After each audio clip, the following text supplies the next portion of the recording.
اسی وجہ سے میں بھی یہ ہمت کر رہا ہوں کہ ایک اور ایسا گناہ جس میں لوگ مبتلا ہیں، اور وہ ہے حیا کے خلاف، مگر ہے بہرحال شریعت کا مسئلہ اور لوگ اس میں گناہ میں مبتلا بھی ہیں، اس لیے بتانا ضروری ہے۔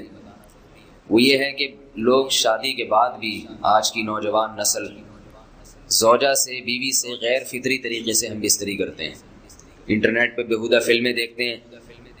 تو جو چیز انگریزوں کی دیکھ رہے ہیں کہ ان کا کلچر آہستہ آہستہ میڈیا کے ذریعے ہمارے معاشرے میں بھی آ رہا ہے۔ اللہ کے رسول صلی اللہ علیہ وسلم نے لعنت فرمائی ہے، ایک روایت میں ہے کہ اللہ اس کی طرف دیکھے گا نہیں کہ جو اپنی زوجہ سے پچھلے راستے سے ہم بستری کرے گا۔ یہ بیماری بھی، یہ گندگی بھی لوگوں میں پھیلتی جا رہی ہے، خاص طور پہ جن کو لڑکوں سے بدفعلی کی عادت پڑ جائے تو وہ زوجہ سے فطری راستے سے ہم بستری نہیں کرتے۔ اللہ نے فرمایا کہ نساؤکم حرث لکم، یہ تمہاری زوجات ہیں، بیویاں ہیں، یہ نسل بڑھانے کے لیے ہیں۔ تو اسی راستے میں انسان اپنی خواہش کو پوری کر سکتا ہے جس راستے سے نسل بڑھتی ہے، اس کے علاوہ کسی اور راستے سے اپنی خواہش کو پورا کرنا یہ حرام ہے، گناہ کبیرہ ہے، گندگی ہے۔ ہمارے پاس کیسز آتے ہیں، ایک پاک دامن لڑکی کی شادی ہوتی ہے، لڑکا بھی بظاہر بڑا نیک، لیکن کیا ہے، لڑکا چونکہ ٹھرکی ہوتا ہے، شہوت کا درندہ ہوتا ہے، تو وہ یہ نہیں دیکھتا کہ میں اپنی بری خواہش مٹانے کے لیے میں اپنی زوجہ کو غیر فطری طریقے پر مجبور کیسے کر سکتا ہوں، تو مجبور کرتا ہے پھر اپنی بیوی کو۔ اس میں جو عورتیں زیادہ پاک دامن نہیں ہو، نیک نہ ہو، یا ان کو یہ ڈر ہو کہ طلاق ہو گئی تو ہم کہاں جائیں گے، وہ پھر اپنے شوہر کے ساتھ اسی غیر فطری طریقے پر آمادہ ہو جاتی ہیں، اور اس کا عذاب اور اس کا وبال یہ ہوتا ہے کہ کچھ دنوں میں ان کو بھی اسی کی لت پڑ جاتی ہے۔ انسان جب بھی کوئی غیر فطری راستہ اختیار کرتا ہے، آخرت کا عذاب تو بعد میں، دنیا کا عذاب یہ آتا ہے کہ پھر اس کو لذت فطرت میں آتی نہیں ہے، پھر جو راستہ اللہ نے رکھا اس میں اس کو لذت نہیں آئے گی، پھر وہ گندگی میں ہی گھسنے کی کوشش کرے گا، اس کی بھی فطرت خراب ہو جاتی ہے، اور جس کے ساتھ یہ بدفعلی کی جائے اس کی بھی فطرت خراب ہو جاتی ہے، وہ بھی پھر کسی کے قابل نہیں رہتے۔ تو اپنے جان پر رحم کرنا چاہیے۔ ہم انسان ہیں، ہم درندے نہیں ہیں، ہم گھوڑے نہیں ہیں، ہم گدھے نہیں ہیں، ہم جانور نہیں ہیں، ہم انگریز نہیں ہیں۔ انگریز نے تو حیا اور شرم کی تمام حدود کو توڑ دیا ہے، وہ تو درندے بن چکے ہیں، ہم تو درندے نہیں ہیں، ہم تو حلال کھاتے ہیں، پاک صاف رہنے کی کوشش کرتے ہیں، تو ہم ان کی جو کلچر دیکھ کے ہم ویسے درندے بننے کی کوشش کیوں کریں؟ تو یہ بہت بڑا وبال ہے، بہت بڑی برائی ہے جو ہمارے معاشرے میں آہستہ آہستہ جڑ پکڑتی جا رہی ہے، اور اس سے بیماریاں بھی پھیلتی ہیں۔ غیر فطری طریقہ ہے، بیماریاں بھی پھیلتی ہیں۔ ایسے کیسز آتے ہیں کہ جناب مرد مجبور کر رہا ہے بیوی کو، اور وہ بیوی جو ہے ساتھ نہیں دیتی تو پھر اس کو طلاق کی دھمکیاں دیتے ہیں،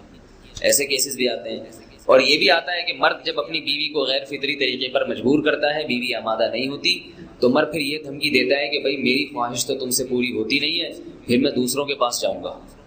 تو یاد رکھیں، جس عورت کا شوہر یہ دھمکی دے اس کو کہ میں زنا کروں گا اگر تم نے میری خواہش پوری نہیں کی غیر فطری طریقے سے، تو عورت اپنے شوہر سے کہہ دے کہ جاؤ تم کہیں اور جا کے منہ کالا کرو، تمہاری فطرت میں گندگی ہے تو یہ مجھے گندا بنانے کی کوشش نہ کرو، اس کو زنا کرنے دیں، وہ اللہ آخرت میں اس سے بھگتے گا۔ ہر بیماری کا اللہ نے علاج رکھا ہے۔ اللہ کے رسول صلی اللہ علیہ وسلم نے فرمایا، صحیح بخاری کی حدیث، ما انزل اللہ من داء الا انزل له دواء، کوئی بیماری ایسی نہیں ہے جو اللہ نے نازل کی ہو اور اس کے لیے دوا نہ رکھی ہو دنیا میں۔ تو اگر کسی کو ایسی لت پڑ گئی ہے غیر فطری کام کی، تو اس کو چاہیے کہ وہ اپنا علاج کرائے، ڈاکٹر سے بھی رابطہ کرے، اور سب سے بڑا علاج یہ ہے کہ کچھ وقت صبر کرے گا، چھوڑ دے گا کچھ عرصے کے لیے، تو خود بخود آہستہ آہستہ صحیح ہو جائے گا۔ ایک آدمی شراب کا عادی ہے، ایک علاج تو یہ ہے کہ ڈاکٹروں سے رابطہ کرے، بہترین علاج کیا، چھوڑ دے۔ کتنے دن تڑپے گا؟ 1 دن، 2 دن، 3 دن، 4 دن، 1 ہفتہ، 2 ہفتہ، بہت زیادہ سال ہو جائے گا نا، اس کے بعد خود بخود ٹھیک ہو جائے گا۔ سگریٹ کا عادی ہے، چھوڑ دے گا، تو کتنے لوگ ہم نے دیکھے ہیں دن میں 20 سگریٹ پیتے تھے، چھوڑنے پر آئے تو بالکل ایک دم چھوڑ دی انہوں نے، آہستہ آہستہ کر کے چھوڑ دی، لیکن تکلیف ہوئی مگر عادی ہو گئے۔ تو اب کسی کو یہ لت پڑ گئی ہے غلط کام کی، برائی کی، تو اس کا بہترین علاج یہ ہے کہ وہ اپنے آپ کو بدلنے کی کوشش کرے، ماحول بدلے، اور کچھ وقت صبر کرے گا تو اللہ اس سے یہ عادت چھڑا دے۔ نہیں کی، صبر نہیں کیا اس نے، پھر اسی گندگی میں موت واقع ہوگی، پھر آخرت کا عذاب بہت سخت، نسلیں برباد ہو جاتی ہیں اس عمل سے انسان کی۔ تو بات حیا کے خلاف ہے، مگر یہ کہ ایک بزرگ تھے، وہ بات فرما رہے تھے، تو کسی نے پوچھا کہ حضرت آپ حیا کے خلاف بات کرتے ہیں، تو انہوں نے فرمایا تم بے حیائی کے کام نہیں چھوڑتے، ہم اس چھڑوانے کے لیے بات کریں تو ہم برے ہیں، اور تم کام کرو تو بھی برے نہیں۔ برائی کا کام کرنے میں برا نہیں بنتا، اور برائی کے خلاف بولنے والا برا بن جاتا ہے کہ دیکھو یہ کیسی باتیں کر رہے ہیں۔ تو بھائی باتیں ہیں اس لیے ہیں کہ یہ معاشرے میں یہ برائی پھیلتی چلی جائے گی، اور یہ ہماری اپنا کلچر نہیں ہے، یہ امپورٹ ہو رہا ہے باہر سے، یہ امپورٹ ہو رہا ہے، یہ وہاں میڈیا کے ذریعے آ رہا ہے۔ تو وہ چیزیں دیکھا نہ کریں اور ان لوگوں سے دور رہا کریں۔ ہمیں تو دین کا داعی ہو کے ان کو ہدایت پر لانا تھا، بجائے ہم ہدایت پہ چل کے دوسروں کو چلانے والے بن کے ان کے راستے پہ ہم نے چلنا شروع کر دیا۔ اللہ تعالیٰ ہمیں اب دیکھیں ان کے یہاں ایڈس کا مرض پھیل گیا ہے۔ آپ بتائیے یہ ایڈس کا مرض ہمارا ہے کیا؟ یہ بیماری ہماری ہے یا ان کی ہے؟ ہمارے یہاں بیماریاں ہیں، کھانسی ہے، نزلہ ہے،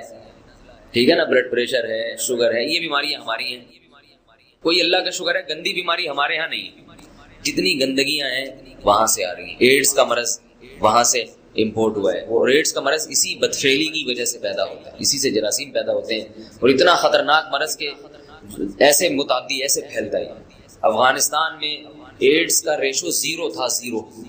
شوہر کوئی ایسا طریقہ استعمال کرتا ہے نا ہم بستری کا جس سے اولاد نہیں ہوتی، تو کیا بیوی کو اسے منع کرنا چاہیے یا نہیں کرنا چاہیے؟ دیکھیں حدیث میں آتا ہے کہ کوئی شوہر اپنی بیوی کو رات کو اپنے بستر کی طرف بلائے، یہ کنایہ یعنی ہم بستری کرنا چاہتا ہو، عورت منع کر دے،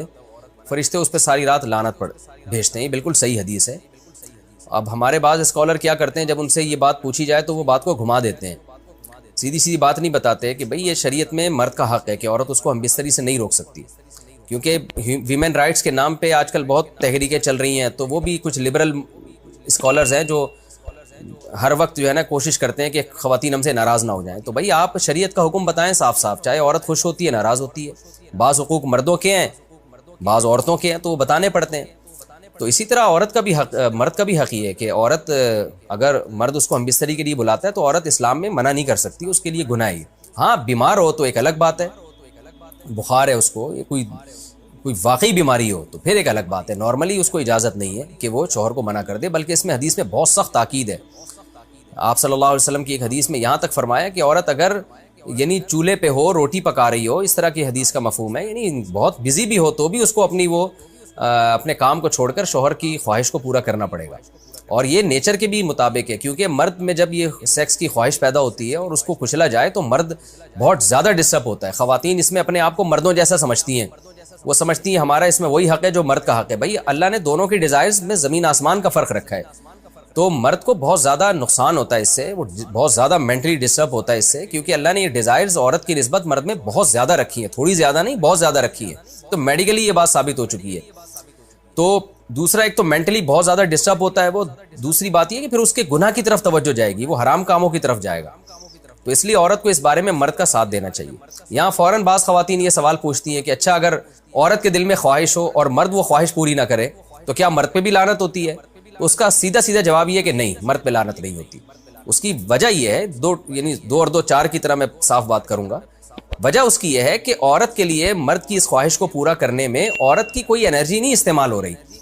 جبکہ اگر مرد کا موڈ نہ ہو اور عورت کا موڈ ہو تو پھر مرد اپنے آپ کو پریپیئر نہیں کر سکتا، اس کے لیے بہت تکلف کرنا پڑے گا اس کو۔ اخلاقی طور پر تو ٹھیک ہے مرد کو یہی حکم دیا جائے گا کہ زوجہ کی خواہش کو پورا کرے، لیکن اس پر شریعت نے لازم نہیں کیا ہے، کیونکہ ایک چیز مرد کے اختیار میں نہیں ہے تو لازم کیسے ہو سکتی ہے؟ یعنی ایک آدمی کا وہ ذہنی طور پر تیار ہی نہیں ہے اس کے لیے، تو مرد کے لیے تو جب تک ذہنی طور پہ تیار نہ ہو یہ عمل کر نہیں سکتا، جبکہ عورت کر سکتی ہے۔ تو انرجی جو استعمال ہوتی ہے نا اس میں بہت زیادہ، وہ تو مرد کی انرجی یوز ہوتی ہے، تو شریعت اس کو کیسے پابند بنا سکتی ہے کہ اس کے ذہنی طور پر وہ مینٹلی تیار سے یعنی ایک عمل کر سکتا ہے؟ تو یہ ظلم ہوتا ہے اس کے اوپر کہ وہ مینٹلی تیار نہیں ہے، اور اس کو شریعت کہے کہ اگر بیوی آپ سے مطالبہ کر رہی ہے اور آپ مطالبہ پورا نہیں کرو گے تو آپ پر لعنت ہوگی، تو وہ اس لعنت سے بچنے کے لیے اپنے آپ کو مینٹلی کیسے تیار کرے گا؟ بعض دفعہ تیار کر لیتا ہے، بعض دفعہ نہیں ہو پاتا، اس کا تو دماغ سے بہت گہرا تعلق ہے۔ تو اس لیے مرد کے لیے تو شریعت نے حکم یہ کیا ہے کہ 4 مہینے میں کم از کم ایک دفعہ اس پر لازم ہے کہ وہ اپنی زوجہ کی خواہش کو پورا کرے۔